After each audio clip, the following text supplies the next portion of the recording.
Graham Potter has been sacked. Chelsea, they've made the big move. I think a lot of us were 50-50 about whether they were going to do it, whether Todd Bowley was going to go against this new longer term project, this new longer term vision that Chelsea are going to embark on. Very different to what they did under Roman Abramovich, where it was about results now, it was about the short term, it was about getting world class managers who had real resources to go and win now.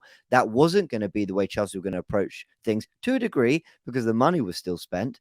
But things haven't gone well for Graham Potter. They haven't. Look, I don't think it's all on Graham. I really don't. I think there's a lot to explore here about where things have gone wrong for Chelsea, where things have gone wrong for Graham Potter. Um, and it's very difficult to make an argument for why he should keep his job. But I think it depends how you want to position the question. If the position is, has Graham Potter done enough in his time at Chelsea to prove that he has taken them in the right direction and to prove that he is the manager for the long term future that Chelsea want? I'd argue no, he hasn't done that.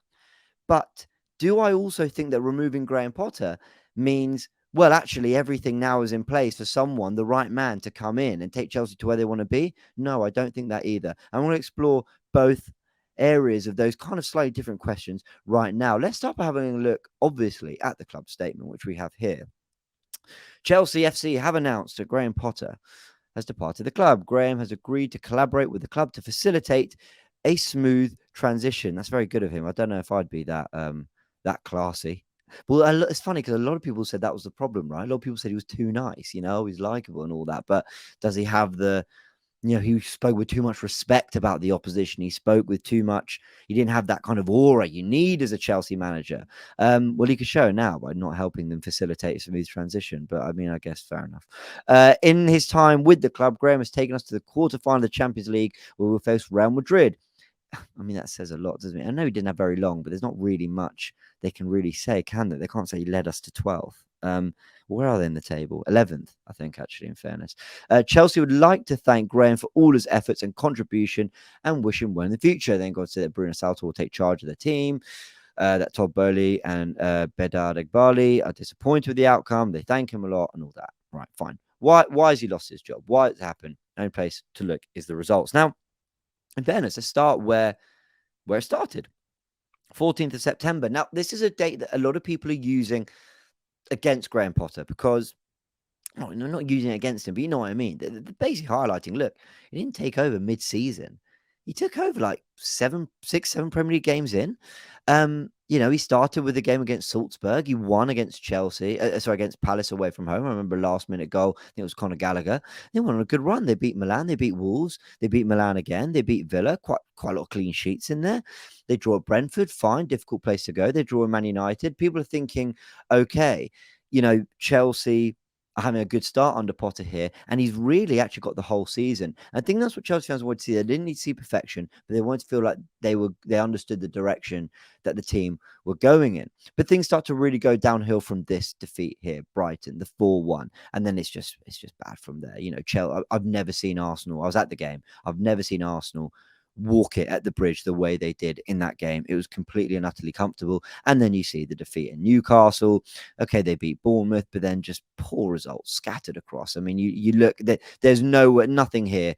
Okay, they beat Dortmund and they had a little bit of a resurgence winning at Leicester, but who isn't beating Leicester right now? They had a mini resurgence, but generally it's been poor. It's been really, really poor. And the one thing I'd say is with the players they've got, you can't look beyond, how do I put it? I think if you were languishing in 6th, 7th, winning more games than he's losing, but still not good enough by the standards of Chelsea, I think you could look at some of the other things. In fairness, you could look at the transfer strategy. I'm going to talk about that in a second. You could look at, in fact, let's get rid of this window for now. Actually, we'll come back to the transfers, but you can look at things like. You can look at the transfers. You can look at maybe what he's been given to work with. But when you look at the squad that they've got, they should be doing better. They shouldn't be losing at home to Southampton. And I think when I look at that Villa game, where in fairness, they had a lot of chances. If the players take their chances, they probably win that game.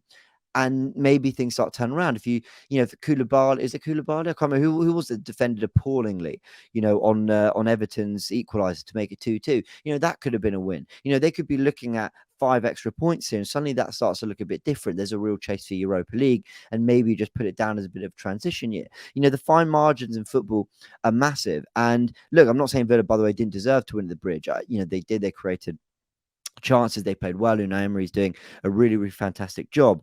But I think when you look at Potter and playing Cucurella and Reece James either side of Koulibaly, 2 natural fullbacks. Maybe you bring one fullback in a back 3 to play alongside 2 other centre backs, but you rarely kind of see that. And then you've got Loftus-Cheek, I think, playing at wing back, and you're thinking, well, hold on, you've got an opportunity to move Reece James, who's such an amazing attacking wing back, to his rightful position. You've got Chalobah on the bench. You've got Badia Shil, I think, wasn't playing.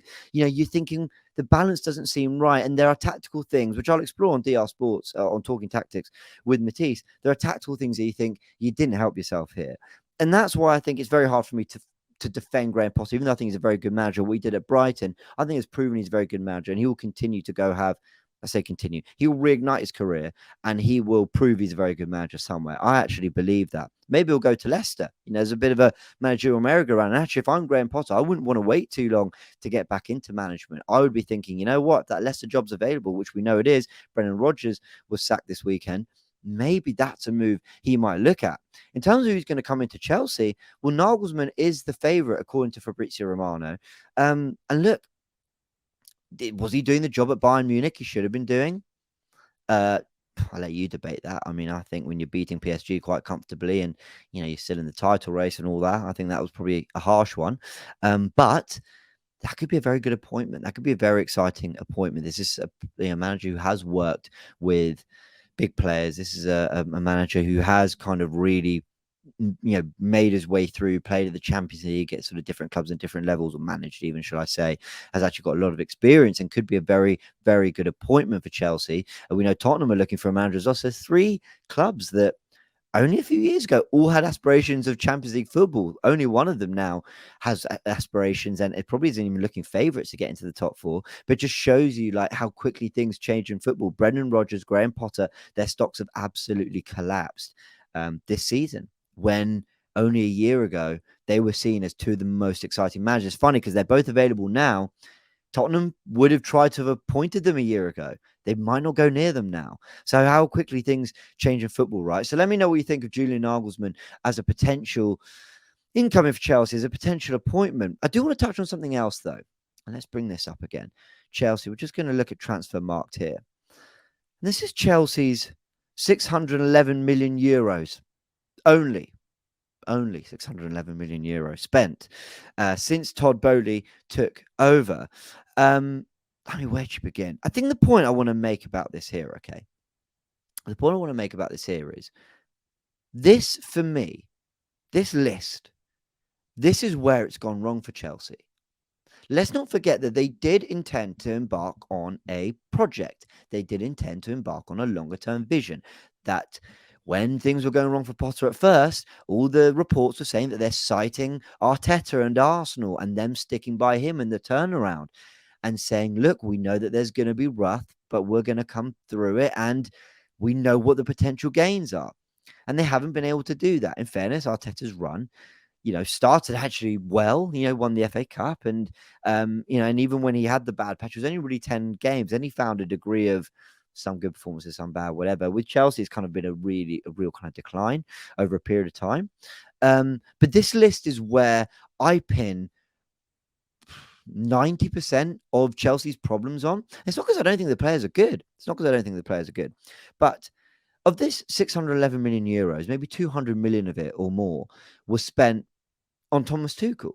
Thomas Tuchel, who is now at Bayern Munich, and actually wasn't doing that great towards the end of his time at Chelsea, but left Chelsea in a much better position than they're in right now, was given a load of players. Now, the question is, who makes the decision on these players?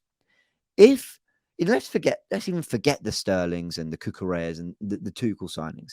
Let's start with, because Potter knew the squad he was inheriting when he arrived there. Let's start with the players that he was, given in January. Who made those decisions?